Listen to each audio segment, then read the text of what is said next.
à tous, alors ouais c'est un peu le bordel, je suis dans ma chambre mais c'est parce que mon copain il dort. Alors du coup je fais la vidéo dans ma chambre. Donc là c'est une vidéo assez dure parce que en fait je suis passée devant un magasin aujourd'hui et je me suis souvenu qu'en phase maniaque ou hypomaniaque j'ai... En fait si vous voulez à un moment donné j'ai donc démissionné, j'étais un peu perdue, je savais pas ce que je voulais faire. Et je pensais que j'étais capable encore de travailler, alors que je me suis rendu compte que plus tard, non, pas du tout. Je suis plus du tout capable de travailler, je peux pas arriver à l'heure, je pleure tout le temps, je suis angoissée, c'est juste pas possible de travailler.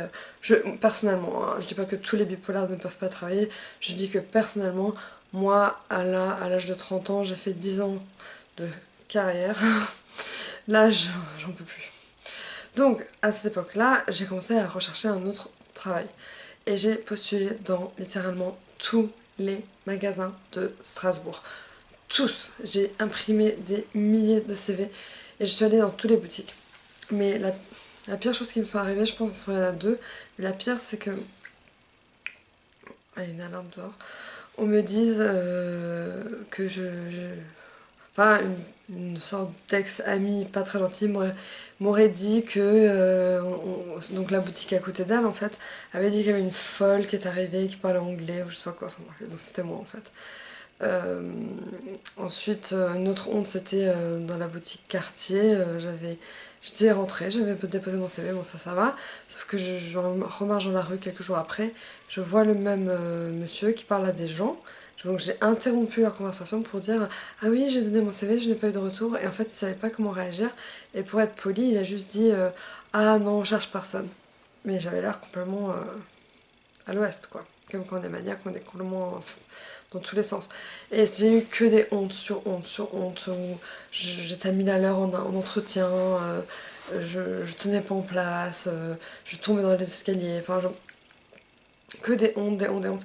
Et ce que je veux dire, c'est la honte qu'on ressent sur le coup, on la ressent pas aussi fortement, aussi violemment qu'une fois qu'on est bien et qu'on s'en souvient. Parce que quand je suis passée devant la boutique Cartier avant, oh purée, j'avais mal au bidin. Je me disais, oh là là, honte totale que je me suis tapée. Et c'est que des accumulations de honte que j'ai vécues toute ma vie.